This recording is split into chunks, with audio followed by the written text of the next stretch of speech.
Hello? Emily, Marco? Bakit?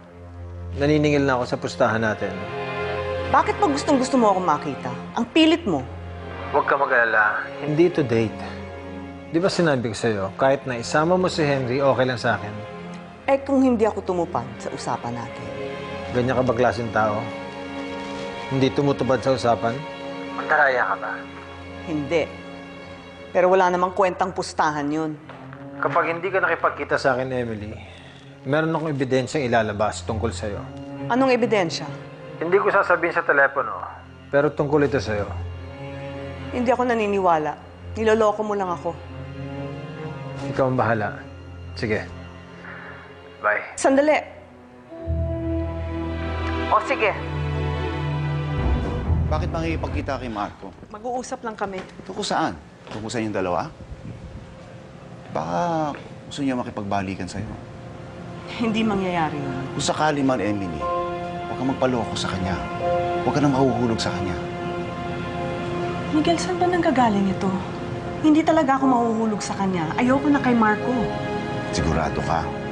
Minsan kasi nakakita ko, malayo ang tingin mo. Malungkot ang mga mata mo. Pakiramdam ko naiisip mo si Marco. Pues mali ang basa mo. Kaya huwag ka nang mag-alala. Patay na ang puso ko para kay Marco Montenegro.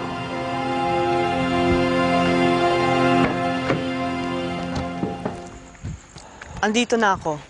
Ano bang pag-uusapan natin? Tungkol sa nakaraan natin. Nagkaanak ka. Ilang beses ko ba kailangan Pwede sabihin ba? sa'yo?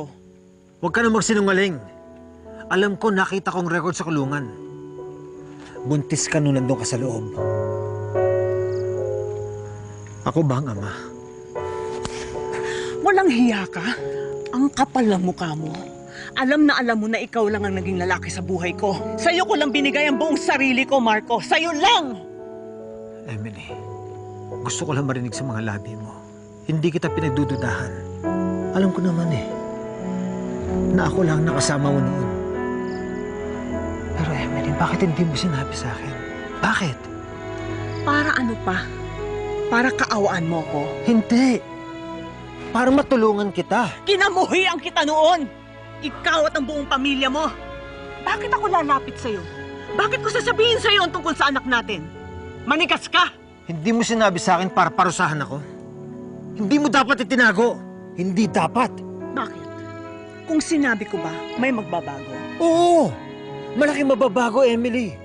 Ipaglalaban kita. Hindi mo ako ipaglalaban. Maaaring ang anak ko, pero hindi ako. At malamang sa hindi, pagkatapos kong manganak, kukunin mo sa akin ang bata. At wala akong magagawa dahil nasa loob ako ng kulungan. Kukunin mo siya at ilalayo mo siya sa akin at walang maiiwan sa akin, Marco. Wala! Emily, hindi ko magagawa sa'yo yan. Alam mo, matagal na yun eh. Tapos na! Hindi pa Wala tayo nang tapos. kwentang Hindi usapan pa! to! Emily, hindi pa. Gusto kong makilala ang anak ko. Imposible yun. Bakit? Bakit hanggang ngayon tinatago mo pa rin ang anak ko? Ako ang ama, may karapatan akong makilala. Emily, gusto ko siya makita. Nasaan siya?